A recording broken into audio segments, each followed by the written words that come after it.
សូមជម្រាបសួរពុកម៉ែបងប្អូនទាំងអស់គ្នាវិលមកជួបជាមួយខ្ញុំបាទទៀតហើយ Story BK ដោយថ្ងៃហ្នឹងគឺខ្ញុំបានបាទមានរឿងថ្មីទៀតហើយដើម្បីមកចែកជូនដល់បងប្អូនបានស្ដាប់អញ្ចឹងសាច់រឿងនេះគឺបានកើតឡើងទៅលើលោកពូម្នាក់ដែលគាត់នឹងជាអ្នករត់ឡានពេលយប់ជាតាក់ស៊ីដឹកអ្នកដំណើរអញ្ចឹងណាអញ្ចឹងបើសិនជាវីដេអូនេះ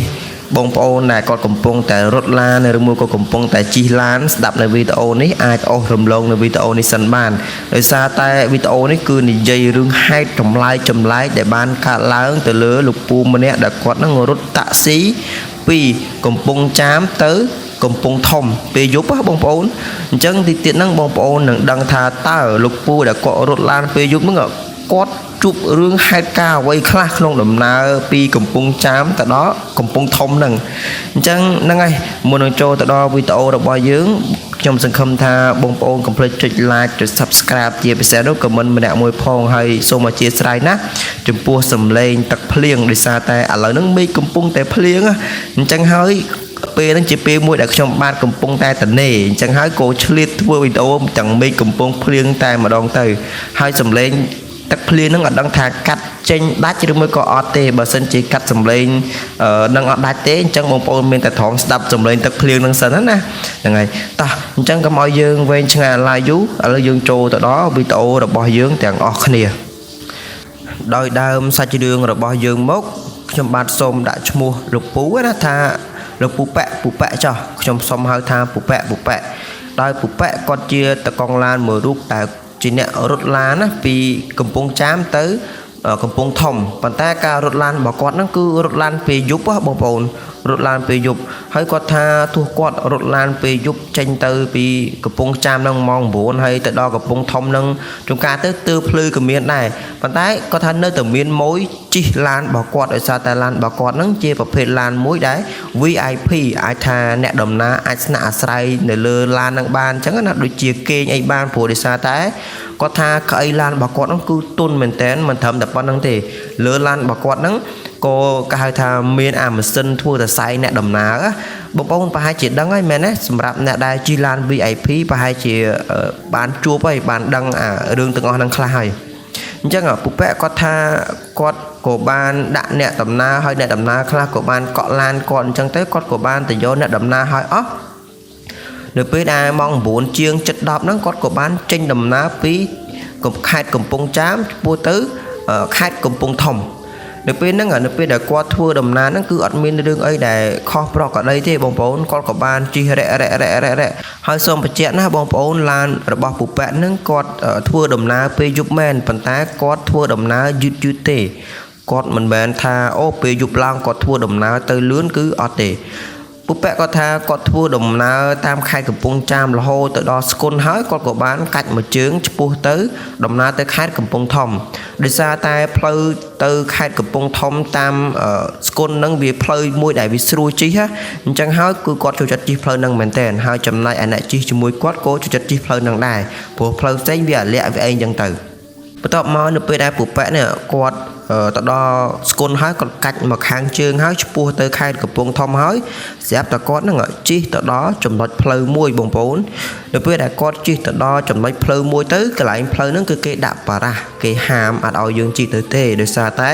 ផ្លូវខាងមុខហ្នឹងគឺគេកំពុងតែជួសជុលវាខូចម្ដុំពីរដុំអីចឹងណាហើយពូប៉ែគាត់ថាអាផ្លូវដែលកំពុងតែខូចហ្នឹងជាផ្លូវមួយដែលសំខាន់ខ្លាំងមែនទែនបងប្អូនសំខាន់ខ្លាំងដោយសារតែអញ្ចេះដោយសារតែបើសិនជាគាត់ហ្នឹងជីផ្លូវវងគឺវាឆ្ងាយខ្លាំងមែនទែនប៉ុន្តែបើគាត់ជិះតាមផ្លូវហ្នឹងទៅត្រង់គឺវាជិតទេឧទាហរណ៍ថាបើគាត់ជិះតាមផ្លូវហ្នឹងទៅត្រង់ជិះត្រឹមតែ10គីឡូ20គីឡូអីទេគឺទៅដល់ចំណុចមួយចិត្តទៅដល់ខេត្តកំពង់ធំទៅហើយប៉ុន្តែនៅពេលដែលបើសិនជាគាត់ជិះតាមផ្លូវវងគឺឆ្ងាយខ្លាំងមែនទែនឆ្ងាយណាស់គាត់ថាប្រហែលចូលជិត50គីឡូទៅ60គីឡូឯណោះហើយដោយសារតែបុព្វហ្នឹងគាត់បើកឡានយឺតទេគាត់អត់បើកឡានលឿនទេដើម្បីឲ្យអ្នកដំណើរក្នុងឡានរបស់គាត់ហ្នឹងបានស្នាក់អាស្រ័យអញ្ចឹងណានៅពេលដែលយើងជិះលឿនអញ្ចឹងទៅវាពិបាកអ្នកគេងនៅក្នុងឡានហ្នឹងវាពិបាកអញ្ចឹងបុព្វហ្នឹងគាត់ក៏គិតចោះគិតឡើងថាតើគាត់គួរតែជិះតាមផ្លូវវងនឹងអត់ព្រោះវាឆ្ងាយហើយខាត់សាំងគាត់ទៀត ពេលហ្នឹងពូប៉ែគាត់ក៏បាននឹកឃើញទៅដល់ពាក្យសម្ដីរបស់មិត្តភ័ក្តិរបស់គាត់ដោយមិត្តភ័ក្តិរបស់គាត់បានប្រាប់ទៅពូប៉ែថាអញ្ចេះថានៅម្ដុំហ្នឹងគឺមានផ្លូវកាត់មួយប៉ុន្តែផ្លូវនឹងរៀងពិបាកជាងតិចហើយប៉ុន្តែវាចម្ងាយអត់ឆ្ងាយទេគឺវាជិតតែអញ្ចឹងណាប្រហែលផ្លូវដែលគាត់ជិះទៅត្រង់អញ្ចឹងគឺប្រហែលគ្នាទេ10គីឡូអីអញ្ចឹងទៅប៉ុន្តែផ្លូវនឹងគឺវារៀងអាលាក់បន្តិចព្រោះដោយសារតែជាផ្លូវប្រភេទផ្លូវលំវាមិនមែនជាផ្លូវជាតិដូចឥឡូវហ្នឹងទេពេលហ្នឹងពូប៉ែគាត់ក៏បានសម្លឹងទៅមើលអ្នកដំណើររបស់គាត់ដែរនៅក្នុងឡានហ្នឹងគឺអ្នកដំណើររបស់គាត់អត់ទាន់មានបណ្ណាគេចូលសម្រាប់ទេម្នាក់នៅចុចទូរស័ព្ទនៅដាក់កាសនៅមើលរឿងនៅអីនៅក្នុងឡានហ្នឹងអញ្ចឹងណាអញ្ចឹងហើយពូប៉ែគាត់ក៏បានប្រាប់ទៅអ្នកដំណើររបស់គាត់នៅក្នុងឡានហ្នឹងគាត់ថាផ្លូវយើងទៅកំពង់ធំទៅត្រង់នេះឥឡូវហ្នឹងគឺគេបានបិទប្រាស់ហើយគេអត់ឲ្យយើងឆ្លងកាត់ទេប៉ុន្តែបើសិនជាយើងទៅតាមផ្លូវវងគឺវាឆ្ងាយណាស់វាឆ្ងាយមែនទែនរហូតទៅដល់50-60គីឡូឯណោះបើយើងតាមទៅផ្លូវវងណាប៉ុន្តែខ្ញុំមានផ្លូវកាត់មួយប៉ុន្តែដោយផ្លូវកាត់ហ្នឹងគឺវាផ្លូវរៀងពិបាកបន្តិចហើយវារៀងអាលាក់បន្តិចហើយអញ្ចឹងសូមអ្នកដំណើរហ្នឹងអធិស្ឋានដល់ខ្ញុំបាទផងអីអញ្ចឹងទៅអញ្ចឹងភ្ញៀវអ្នកជិះជាមួយយើងក៏គេយោគយល់ណាគេយល់ក៏គេថាអត់អីទេពេលហ្នឹងពូប៉ែនៅពេលដែលលឺអ្នកដំណើរជិះក្នុងឡានគាត់ហ្នឹងនិយាយបែបហ្នឹងមកពូប៉ែគាត់រៀងសប្បាយចិត្តណាអញ្ចឹងហើយពូប៉ែគាត់ក៏បានចេញដំណើរទៅតាមផ្លូវកាត់ហ្នឹងហើយសូមបញ្ជាក់ថាផ្លូវកាត់មួយហ្នឹងគឺពូប៉ែគាត់អត់អាចជិះទេបងប្អូនគាត់អត់អាចជិះពីមុនមកទេគ្រាន់តែថាមិត្តភ័ក្តិរបស់គាត់អ្នករត់ឡានដូចគ្នាណាគាត់ប្រាប់ថាអូនៅម្ដុំហ្នឹងគឺមានផ្លូវកាត់មួយនៅកន្លែងនេះតំបន់នេះអញ្ចឹងទៅហើយកាច់តាមផ្លូវនេះអញ្ចឹងទៅប្រាប់ទៅពូប៉ែអញ្ចឹងពូប៉ែដោយសារតែគាត់រត់តាមផ្លូវហ្នឹងវាយូរឆ្នាំទៅហើយអញ្ចឹងហើយគាត់ដឹងថាអូអាតំបន់ហ្នឹងនៅកន្លែងណាអាផ្លូវហ្នឹងនៅភូមិមួយណាគាត់ស្គាល់ទាំងអស់អញ្ចឹងហើយនៅពេលដែលគាត់ជិះទៅដល់ភូមិតំបន់មួយហ្នឹងគាត់ក៏បានឃើញផ្លូវមួយចូលទៅក្នុងភូមិមួយអញ្ចឹងទៅពេលហ្នឹងពូប៉ែគាត់ក៏បានកាច់ចូលទៅតាមផ្លូវហ្នឹងមែនបងប្អូននៅពេលដែលពូប៉ែហ្នឹងគាត់បានកាច់ឡានចូលទៅតាមផ្លូវហ្នឹងហើយគឺផ្លូវហ្នឹងគឺជាប្រភេទផ្លូវលំផ្លូវគ្រូក្រហមហើយនៅសងខាងហ្នឹងគឺមានផ្ទះប្រជាជនដែលគេរស់នៅអញ្ចឹងទៅពូប៉ែគាត់ក៏បានជិះរហូតជិះយូរអញ្ចឹងទៅបងប្អូននឹងមកចត់គឺកាន់តែស្ងាត់ទៅពីដំបងឡើយគឺមានផ្ទះប្រជាជនរស់នៅពេលដែលយូរទៅស្រាប់តែមានផ្ទះមួយរស់នៅបន្ទាប់ពីហ្នឹងហើយនៅពេលដែលពូប៉ែហ្នឹងគាត់ជិះទៅមុខទៀតគាត់ជិះរហូតទៅដល់ស្រាប់តែលែងមានផ្ទះប្រជាជនហើយទិដ្ឋភាពគឺស្ងាត់ជ្រាបតែម្ដងហើយចំណែកឯនៅសងខាងគឺសុទ្ធសឹងតែជាវាស្រែពេលហ្នឹងពូប៉ែគាត់ក៏បានជិះទៅមុខទៀតអញ្ចឹងទៅហើយពូប៉ែគាត់ថាគាត់អត់មានអារម្មណ៍ខ្លាចទេដោយសារតែពេលហ្នឹងគឺរៀងខែភ្លឺដែរហើយចំណែកឯនៅសងខាងហ្នឹងគឺមិនមែនជាព្រៃទេជាវាស្រែអញ្ចឹងហើយគឺគាត់អត់មានអារម្មណ៍មួយដែលថាភ័យខ្លាចទេមែនទេបើយើងជិះនៅក្នុងព្រៃទាំងសងខាងហើយយើងជិះនៅចំចំណុចកណ្ដាលអាហ្នឹងគ្រាន់តែថាយើងវាភ័យមែនដោយសារតែក្រែងលោមាននរណាម្នាក់ឬមួយក៏មានជនណាម្នាក់មកពួននៅក្នុងព្រៃលួចធ្វើស៊ីយើងអីអញ្ចឹងទៅអាហ្នឹងយើងភ័យប៉ុន្តែអានេះនៅវាស្រែហ្នឹងអញ្ចឹងគឺយើងអាចមើលឃើញទាំងអស់ទិដ្ឋភាពជុំវិញឡានរបស់យើងគឺយើងអាចមើលឃើញទាំងអស់ពេលហ្នឹងពូប៉ែគាត់អត់មានអារម្មណ៍ភ័យទេគាត់ក៏បានជិះឡានបន្តដំណើរទៅមុខទៀតជិះកាន់តែយូរទៅស្រាប់តែគាត់បានឃើញនៅបរិសម្នាក់បញ្ជាក់ណាបងប្អូនស្រាប់តែឃើញនៅបរិសម្នាក់កំពុងតែដើរលីជោបបងប្អូនបញ្ជាក់ណាដើរលីជោបពូប៉ែនៅពេលដែលឃើញមានបរិសម្នាក់ដែលគាត់កំពុងតែដើរលីជោបនៅខាងមុខឡានរបស់គាត់ណាពូប៉ែក្នុងចិត្តរបស់គាត់គិតថាចេះគាត់ថាប្រជាជនរស់នៅក្នុងភូមិហ្នឹងស្មាហ្នឹងហើយអត់ទាន់ចូលផ្ទះចូលសបាយទៀតស្មាហ្នឹងហើយទើបតែងើបចេញពីស្រែដើរចេញពីស្រែមកប្រហែលជាប្រជាជននៅខាងហ្នឹងគេខំប្រឹងធ្វើស្រែហើយបែបមិនដឹងថាយកលុយទៅណាទេមិនក៏ខំប្រឹងខ្លាំងម៉ែអានេះគាត់គិតក្នុងចិត្តណាបងប្អូនប៉ុន្តែខ្ញុំឆ្ងល់ថាហេតុអីពូប៉ែមិនសង្ស័យថាមនុស្សអាណាមកលីជោបទៅស្មាហ្នឹងមែនទេគាត់អត់សង្ស័យត្រង់ចំណុចហ្នឹងទេពូប៉ែគាត់ក៏បានក៏ផ្លេទៅបរិសម្នាក់ហ្នឹងហើយក៏បរិសម្នាក់ហ្នឹងនៅពេលដែលពូប៉ែក៏ផ្លេតេអញ្ចឹងទៅឲ្យគាត់ងាកមកខាងគៀនផ្លូវបន្តិចណាបរិសម្នាក់ហ្នឹងក៏ឈប់ហើយក៏ងាកមកមើលពូប៉ែហ្នឹងមកមើលឡានពូប៉ែហើយដូចមនុស្សធម្មតាហ្នឹងពូប៉ែគាត់ថាអត់មានទៅខុសប្លែកមុខមាត់ក៏ដូចជា ចំណុចណាមួយដែលគួរឲ្យសង្ស័យគឺអត់មានទេដូចតែមនុស្សធម្មតាហ្នឹងពូប៉ែគាត់ក៏បានជិះឡានផុតទៅផុតពីបរិសម្នាក់ហ្នឹងណាបងប្អូននឹងមកចត់នៅពេលដែលពូប៉ែនេះជិះឡានផុតពីបរិសម្នាក់ហ្នឹងមិនតាន់ទៅនឹងបាន15នាទីទេបងប្អូនស្រាប់តែពូប៉ែហ្នឹងឃើញបរិសម្នាក់ហ្នឹងកំពុងតែដើរលីចប់ទៀតណាដើរលីចប់នៅពេលដែលគាត់ឃើញបរិសម្នាក់ហ្នឹងកំពុងតែដើរលីចប់គាត់គិតទៀតគាត់គិតថាប្រជាជនខាងហ្នឹងប្រហែលជាខំធ្វើស្រែអីក៏ខ្លាំងម្លេះស្មាននឹងហើយនាំគ្នាទៅតែងើបចេញពីស្រែជិះមកមិញរៀងសង្ស័យប៉ុន្តែជិះមកដល់ណាទៀតជួបម្នាក់ទៀតអញ្ចឹងហើយពូប៉ែគាត់អត់មានចាប់អារម្មណ៍ថាមនុស្សដែលកំពុងតែដើរហ្នឹងជាមនុស្សតែមួយគាត់អត់តន់សង្ស័យទេគាត់ក៏ជិះផុតម្ដងទៀតនៅពេលដែលគាត់ជិះផុតម្ដងទៀតបងប្អូននឹងមកចាត់ម្ដងហ្នឹងមិនតន់តែនឹងបាន5នាទីទេគាត់ក៏ស្រាប់តែឃើញបរិសម្នាក់ទៀតកំពុងតែដើរលីចប់ទៀត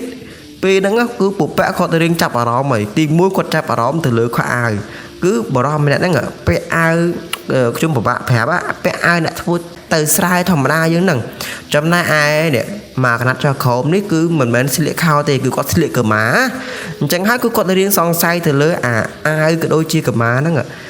ពូប៉ែនៅពេលដែលគាត់ជិះទៅដល់ចិត្តទៅដល់បរិសម្នាក់ហ្នឹងគាត់ក៏បានឲ្យកាផ្លេទៅបរិសម្នាក់ហ្នឹងតិចដើម្បីឲ្យគាត់រៀងងាកដូចគាត់ឃើញបរិសទី1អញ្ចឹងណាបងប្អូននឹងមកទៅពេលដែលគាត់កំពុងតែឲ្យកាផ្លេហ្នឹងបរិសម្នាក់ហ្នឹងក៏ឈប់ហើយគាត់ក៏ងាកមកមើលពូប៉ែហ្នឹងនៅពេលដែលគាត់ងាកមកគឺអ្វីដែលពូប៉ែភ្ញាក់ផ្អើលគឺគាត់ឃើញថាបរិសដែលកំពុងតែងាកមកហ្នឹងគឺជាបរិសដែលគាត់ជួបនៅទី1នឹងឯងបងប្អូនជួបនៅទី1នឹងឯងជាបរិសតែមួយពូប៉ែពេលហ្នឹងគាត់ដឹងហើយគាត់ដឹងថាអ្វីដែលគាត់ឃើញហ្នឹងមិនមែនជាមនុស្សទេវាគឺជាខ្មោចនៅពេលដែលគាត់គ្រាន់តែឃើញបែបហ្នឹងពូប៉ែចាប់ជន់ឡានរៀងលឿនហើយជន់ឡានរៀងលឿនហើយចំណែកឯមនុស្សដែលនៅក្នុងឡានហ្នឹងគឺគាត់អត់មានតែចាប់អារម្មណ៍អំពីការឃើញរបស់ពូប៉ែទេដោយសារតែពូប៉ែនៅពេលដែលគាត់ឃើញហ្នឹងគឺគាត់អត់មានតែប្រាប់អ្នកណាទេគឺគាត់ស្ងាត់ជ្រាបអញ្ចឹងណាគាត់ខ្លាចថានៅពេលដែលអ្នកដំណើរទាំងអស់ហ្នឹងដឹងថាពូប៉ែបានឃើញអីហើយខ្លាចអ្នកទាំងអស់គ្នាហ្នឹងខ្លាចអីអញ្ចឹងណានាំឲ្យវាមានបញ្ហាច្រើនអញ្ចឹងហើយពូប៉ែគាត់អត់មានប្រាប់អីទេបន្ទាប់មកពូប៉ែគាត់ថាពេលគាត់ជិះផុតពីបរិសម្នាក់ហ្នឹងជិះផុតមិនតាន់ទៅនឹងបានប្រមាណនាទីផងបងប្អូនមិនតាន់ទៅនឹងបាន1នាទីផងស្រាប់តែឃើញបរិសដែលកំពុងតែលីជាប់មួយហ្នឹងលីដើរនៅកតាផ្លូវម្ដងហ្នឹងមិនមែននៅគៀនផ្លូវណាដើរនៅកតាផ្លូវដោយពូប៉ែគាត់ឃើញបែបហ្នឹងហើយគាត់ដឹងថានេះមិនមែនជាមនុស្សទេពូប៉ែគាត់ក៏បានជិះពពុកនៅបរិសម្នាក់ហ្នឹងតែម្ដងជិះបុកឡងបុកពេលហ្នឹងពូប៉ែគាត់ថានៅពេលដែលគាត់ជិះបុកហ្នឹងគឺអត់មានបុកឡងទឹះឬមកក៏ផោងផាំងអីគឺអត់មានទេគឺអត់មានឮសំឡេងអីទាំងអស់ហ្នឹងទេគាត់ថាដូចយើងជិះនៅលើផ្លូវធម្មតាដែរអត់បានបុកអីអញ្ចឹងពេលហ្នឹងពូប៉ែគាត់រៀងធូរចិត្តបន្តិចហើយគាត់រៀងធូរចិត្តថាអូយចាញ់ផុតហើយប៉ុន្តែបងប្អូននឹងមកចិត្តពេលហ្នឹងបងប្អូនពូប៉ែគាត់ក៏បានកលេចទៅមើលកញ្ចក់ខាងក្រោយអញ្ចឹងឡានយើងមិនមានកញ្ចក់ខាងក្រោយមែនទេបងប្អូនដើម្បីយើងមើលថាគីឡូខាងក្រោយយើងនឹងមានឡានអត់ឬមួយក៏យើងអាយ៉ៃឡានបត់ឡានអីអញ្ចឹងទៅមានប៉ះពៀត្រង់ណាអត់បើសិនជាបត់ទៅកញ្ចក់គៀនហ្នឹងគឺគេដាក់សម្រាប់បែបហ្នឹងពេលហ្នឹងពូប៉ែគាត់ក៏បានកលះកតុយភ្នែករបស់គាត់ហ្នឹងទៅកញ្ចក់មួយហ្នឹងនៅពេលដែលគាត់កលះភ្នែកទៅកញ្ចក់មួយហ្នឹងបងប្អូននៅពូប៉ែគាត់ចង់ប្រកាច់ទេបងប្អូនគាត់ចង់ប្រកាច់ទេកំពុងតែបើកឡានហ្នឹងចង់ប្រកាច់ក្នុងឡានហ្នឹងតែម្ដងគាត់ថាពេលហ្នឹងបើសិនជាគាត់ស្រែកបានគាត់ស្រែកឲ្យផ្អើលឡានហ្នឹងតែម្ដងបងប្អូនហ្នឹងមកចាត់ពូប៉ែគឺគាត់ឃើញបរិសម្នាក់ហ្នឹងកំពុងតែរត់កាន់ក្បាលហើយដៃម្ខាងទៀតកាន់ចោបរត់តាមក្រោយឡានរបស់គាត់អូយបងប្អូនពូប៉ែគាត់និយាយត្រង់គាត់ថាអត់ពេលហ្នឹងមកគាត់ប្រកាច់បានគាត់ប្រកាច់តែម្ដងនិយាយមែនគាត់ថាចិត្តមួយទៀតគាត់គិតដល់អ្នកនៅក្នុងឡានហ្នឹងបើសិនជាគាត់ថាពេលហ្នឹងបើគាត់ជិះតែម្នាក់ឯងគឺគាត់ប្រកាច់ក្នុងឡានហ្នឹងក្លាប់ឡានចោលតែម្ដងគាត់ថាអញ្ចឹងបងប្អូនគាត់និយាយត្រង់គាត់ថាចង់ប្រកាច់មែនទែនណានៅពេលដែលគាត់ឃើញបែបហ្នឹងហើយអូយលេងដៃម្ខាងកាន់ក្បាលដៃម្ខាងកាន់ជុកលេងរត់តាមក្រោយគាត់វុបដេញតាមឡានគាត់អញ្ចឹងបងប្អូនពូប៉ែនៅពេលដែលគាត់ឃើញបរិសម្នាក់ហ្នឹងកំពុងតែរត់កាន់ក្បាលដេញតាមក្រោយឡានគាត់ហើយពូប៉ែគាត់ក៏បានជិះបងប្អូនគាត់ក៏បានជិះឡានហ្នឹងលឿនខ្លាំងមែនទែន ជីរហូតតតែផុតកន្លែងហ្នឹងចូលមកដល់ផ្លូវជាតិធម្មតារបស់យើងហើយពូប៉ែបងប្អូនគាត់ថាចាប់តាំងពីពេលហ្នឹងមកគឺគាត់រៀងតែម្ដងគឺរៀងមួយជីវិតគាត់ថាវាយឲ្យងាប់ទៀតគឺគាត់មិនបើកតាមផ្លូវកាត់នោះដែរអញ្ចឹងយើងក៏លេខមកមើលបងប្អូនដែលគាត់បានជិះក្នុងឡានរបស់ពូប៉ែវិញអញ្ចឹងអារឿងហេតុការណ៍ដែលឃើញមានបរិសម្នាក់ដែលគាត់កំពុងតែលីជោបដែលពូប៉ែជិះឡានខាងមុខហ្នឹងឃើញគឺមិនមែនឃើញតែពូប៉ែទេចំណែកឯមនុស្សនៅក្នុងឡានហ្នឹងមើលនៅក្នុងឡានហ្នឹងក៏ឃើញដូចគ្នានៅពេលដែលពូប៉ែគាត់ថាគាត់ដប់ភ្ញៀវទាំងអស់ហ្នឹងដាក់ដល់ទីតាំងហើយក៏មានភ្ញៀវ2នាក់ដែលគាត់និយាយថាផ្លូវដែលបងជិះកាត់មិញហ្នឹងជាភូមិអីគេហើយនេះបានប្រជាជនម៉ោង9ម៉ោង10ម៉ោង10យប់ហើយទើបតែដើរចេញពីផ្សារអានេះអ្នកជិះអ្នកដណ្ដើគាត់បាននិយាយអញ្ចឹងតែតាមពិតគាត់អត់ដឹងទេថាបរិសម្នាក់ហ្នឹងគឺជាខ្មោចមិនមែនជាមនុស្សទេហើយឥឡូវយើងមកដឹងពីប្រវត្តិថាតើមូលហេតុអីបានជាបរិសម្នាក់ហ្នឹងបានស្លាប់គឺពូប៉ែគាត់ថាកន្លងក្រោយមកគាត់ក៏បានឆ្លៀតចូលទៅសួរប្រជាជននៅភូមិក្បែរហ្នឹងណាគាត់ក៏សួរថាអូតាមផ្លូវហ្នឹងពីមុនមានឃាតកម្មឬមួយក៏មានរឿងអីកើតឡើងអត់ដោយមានលោកយាយម្នាក់ហ្នឹងគាត់ក៏បានស្ដាប់សាច់រឿងរបស់ពូប៉ែហើយគាត់ក៏បានឆ្លើយទៅពូប៉ែវិញថាអញ្ចេះពីមុនមាននៅក្នុងកំឡុងឆ្នាំ2014ហ្នឹងគឺមានបរិសម្នាក់តែគាត់ស្លាប់ដោយសារតែគេប្លន់សម្លាប់យកម៉ូតូដោយសារតែពេលហ្នឹងគឺបរិសម្នាក់ហ្នឹងគាត់បានយកជោបដាក់នៅលើម៉ូតូហើយជិះទៅមើលទឹកស្រែនៅឯវាស្រែនៅពេលដែលគាត់ចតម៉ូតូហើយអញ្ចឹងទៅគាត់ចោះទៅមើលស្រែមើលអីអញ្ចឹងទៅនៅពេលដែលគាត់រៀបចំត្រឡប់ខ្លួនមកវិញហើយគឺត្រូវបរិសជាចៅបានលួចប្លន់យកម៉ូតូរបស់បរិសម្នាក់ហ្នឹងហើយការលួចប្លន់យកម៉ូតូហ្នឹងគឺលួចបែបខូខើសាហាវខ្លាំងមែនទែនគឺបានកាត់ក្បាលរបស់បរិសម្នាក់ហ្នឹងក៏វែងចូលទៅក្នុងទឹកស្រែតែម្ដងចូលទៅក្នុងទឹកស្រែហើយក៏បានយកម៉ូតូជិះទៅបាត់ទៅអញ្ចឹងដូចយើងបានឃើញមែនទេនៅពេលដែលបរិសម្នាក់ហ្នឹងបានរត់តាមឡានរបស់ពូប៉ែយើងបានឃើញមែនទេគឺដៃម្ខាងកាន់ជោបតែម្ខាងទៀតកាន់ក្បាលរត់តាមក្រោយបងប្អូនរត់តាមក្រោយពូប៉ែអញ្ចឹងហ្នឹងហើយជាហេតុដែលយើងឃើញរូបភាពបែបហ្នឹងដោយសារតែគាត់នៅពេលដែលគាត់ស្លាប់ក៏ស្លាប់ដោយសារតែគេកាត់ក្បាលហ្នឹងហើយជាហេតុធ្វើអីជាហេតុនាំឲ្យពូប៉ែហ្នឹងបានឃើញនៅរូបភាពបែបហ្នឹងអញ្ចឹងហ្នឹងហើយបងប្អូនគឺសាច់រឿងគឺវាមានតែប៉ុណ្្នឹងទេហើយបងប្អូនយល់យ៉ាងណាដែរចំពោះសាច់រឿងមួយនេះហើយខ្ញុំអធិស្ឋានមែនតើចំពោះសម្លេងទឹកភ្លៀងហើយឥឡូវនេះគឺវារៀងរាំងតិចហើយបើសិនជាសម្លេងនឹងខ្ញុំកាត់ដាច់អាហ្នឹងខ្ញុំបងប្អូនស្ដាប់ទៅប្រហែលជាឮល្អប៉ុន្តែបើសម្លេងទឹកភ្លៀងនឹងកាត់អត់ដាច់ទេអញ្ចឹងបងប្អូនទ្រាំស្ដាប់ណាទ្រាំស្ដាប់សម្លេងទឹកភ្លៀងខ្លះទៅហ្នឹងហើយអញ្ចឹងហ្នឹងហើយបងប្អូនខ្ញុំបាទសូមខន្តីអធិស្ឋានរកពាក្យសម្ដីខ្ញុំបាទបាននិយាយទៅក្រៃលោមានពាក្យខ្លះចំណុចខ្លះទង្វើខ្លះសកម្មភាពខ្លះនិយាយទៅក៏ដូចជាធ្វើឲ្យបងប្អូននឹងមានអារម្មណ៍មិនល្អឬមួយក៏ប៉ះពាល់អារម្មណ៍ដល់បងប្អូនសូមបងប្អូនខន្តីអធិស្ឋានពីសំណាក់ខ្ញុំបាទ Story BK សូមអរគុណសូមជម្រាបលាជួបគ្នានៅវីដេអូក្រោយៗទៀតសូមអរគុណបាយបាយ